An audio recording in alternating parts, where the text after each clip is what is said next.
there's the music video of the Whatever is played on that live thing. Was that also from the Ozfest?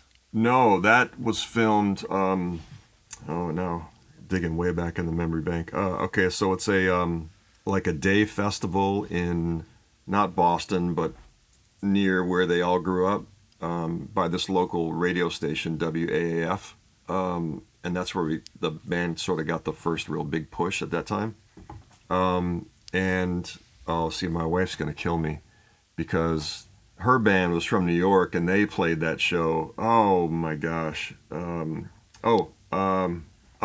It's not. I can't remember. I'm sorry. Okay. Maybe as we're talking, it'll come to me. Yeah. Anyway, it's a day-long music festival, and that video was filmed at that show. Okay. And we were sort of brand new still, because you could tell we was like broad daylight when we played. We weren't closing the show or anything. Right. But that's where they used that footage for the first video. Yeah. It's a cool live video. Remember it very well. Yeah, it was a lot. That was a lot of fun.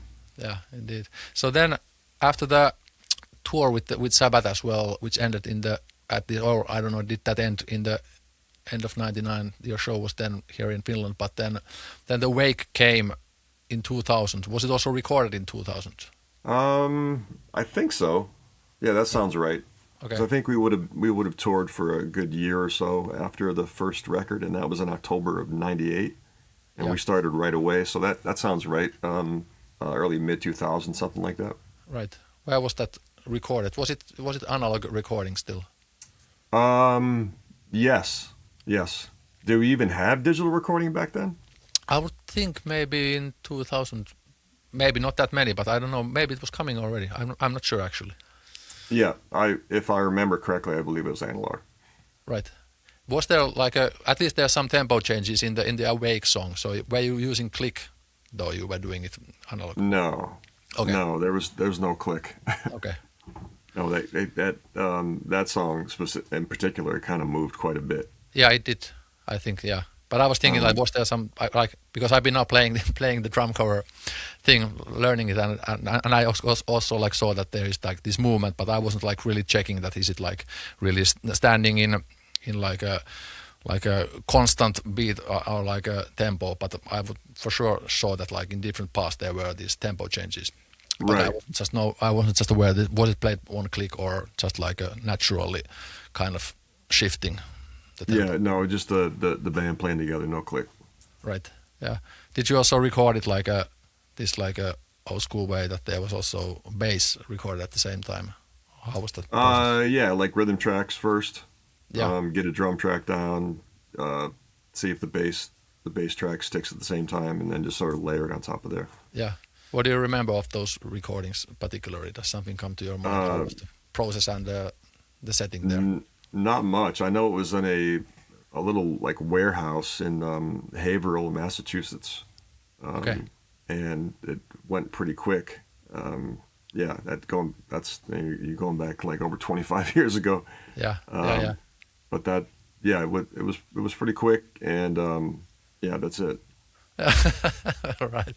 And then was then you still played on that.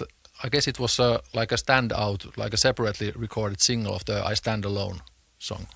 Right, because that ended up on Faceless, I believe. Right. Maybe so. Yeah. On the third record, yeah. So that was recorded first for the movie, for the soundtrack, The Scorpion King. Yeah. And then became a part of that the third record. Okay. Were you still on the third record yourself? No. Other than that song, no. Right. I left right around 2002. Right. Okay. Did you get to? Were there some collaboration other than the song was just picked for that song? Was there some other a collaboration with the actual movie thing? Did you get to meet Dwayne Johnson or something like this? Well, we did, yeah, because we filmed a video for it, and right. And he was there. Okay. He's in the video, and also I can't remember the female lead in that movie, but she was also there doing some parts. Okay, at the same time, kind of did that thing. On the lot in Universal, I believe, and yeah, that was a fun video to make because we actually had a decent budget and kind of a good setup in the on the soundstage, and it looks really good. Yeah, So it was like those actual like movie production studios where it was filmed. Yeah.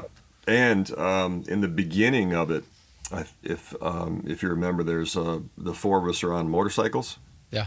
riding on that road there, and those guys were all had been ridden their whole lives. They rode motorcycles their whole lives. I had ridden one before, but not in many years. And they go, well, they had this idea of the four of us riding on this road, and I'm like, I can ride a bike. You just basically put it in gear and go, right? But it was like a diamond shape, and Sully was in the front, and then Tony and Robbie and I was in the back. And the idea was, because it was an overhead shot from a helicopter, and you wanted to look like a tight diamond, right? We were going about 40 miles an hour, I think. But I was in the back, and they were like, keep it tight. I mean, I felt like my front wheel was right up Sully's ass. And I'm going, I'm not that familiar with the bike and how this is going to go, but it actually worked out all right. Yeah, right. Yeah. And the Awake music video you did in some actual prison, I guess. Yes. That was in Ohio, and it had been shut down for quite some time as a prison, but they had that area, the prison, and then also out front had been used in a few different movies. There was a part of Shawshank Redemption shot there. Oh, okay. There's a part of Air Force One, the movie, shot there. Oh, okay. And Godsmack, right? Yeah, of course. Yeah. Yeah, that was fun.